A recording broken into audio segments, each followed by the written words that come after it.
How's it going? How are you doing? How you been? Today's episode is going to be a little bit different because I am currently in my hometown visiting my hometown of Erie, Pennsylvania. So I am not in my art studio. I do not have all of the resources that I normally do, and things are a little tough right now.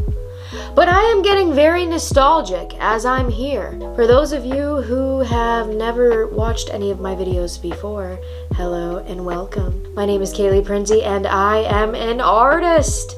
I lost my leg last October, so it's coming up on a year.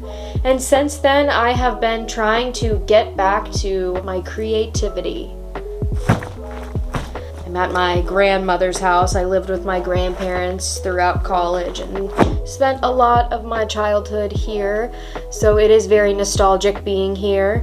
This is actually the first time I have been in Erie, Pennsylvania since I've lost my leg, so it's definitely been an adjustment. Since I've gotten here, I have seen so many amazing people, and I'm so happy. I'm so blessed. I have so many amazing, wonderful human beings in my circle. I am going to go through some of my old journals, and I plan on recreating one of my old art pieces. So I'm going to kind of look through these and see what I can redo. Something that I drew or illustrated as a child, I am going to now do as an adult. So that's what we're doing today. Hence why I am not wearing my leg right now. I'm sure a bulk of the population are not amputees and do not know what it's like to wear a prosthetic leg, but let me tell you, they are not the most comfortable thing in the world. I'm hoping that with time, mine will get more comfortable, but for now, I need a damn break. Like, I have blisters on my butt.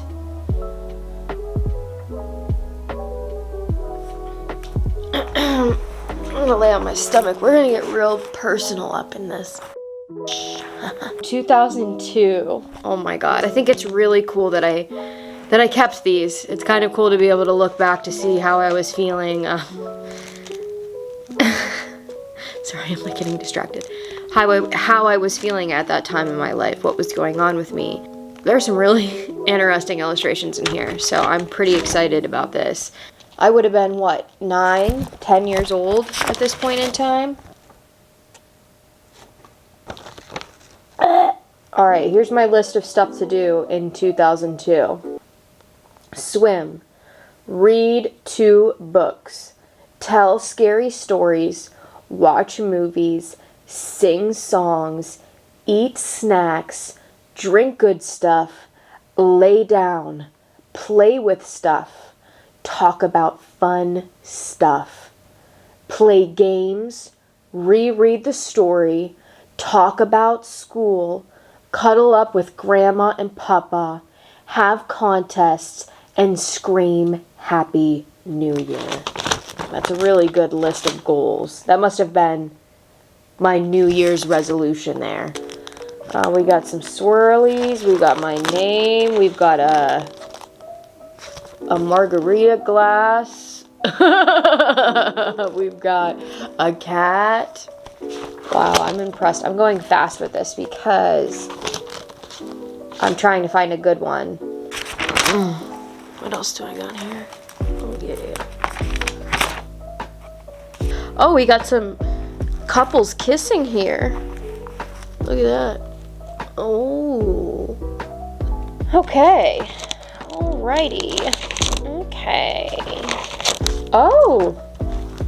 I think this is going to be the one that I redo, actually. This one right here that I found in this notebook from 2002 and 2003 is going to be the one that I redo. I'll put it on a time lapse. We're going to make it look pretty sick. It's going to be cool. It's going to be great. Darling, you send me, I know you send me, darling, you send me, I know you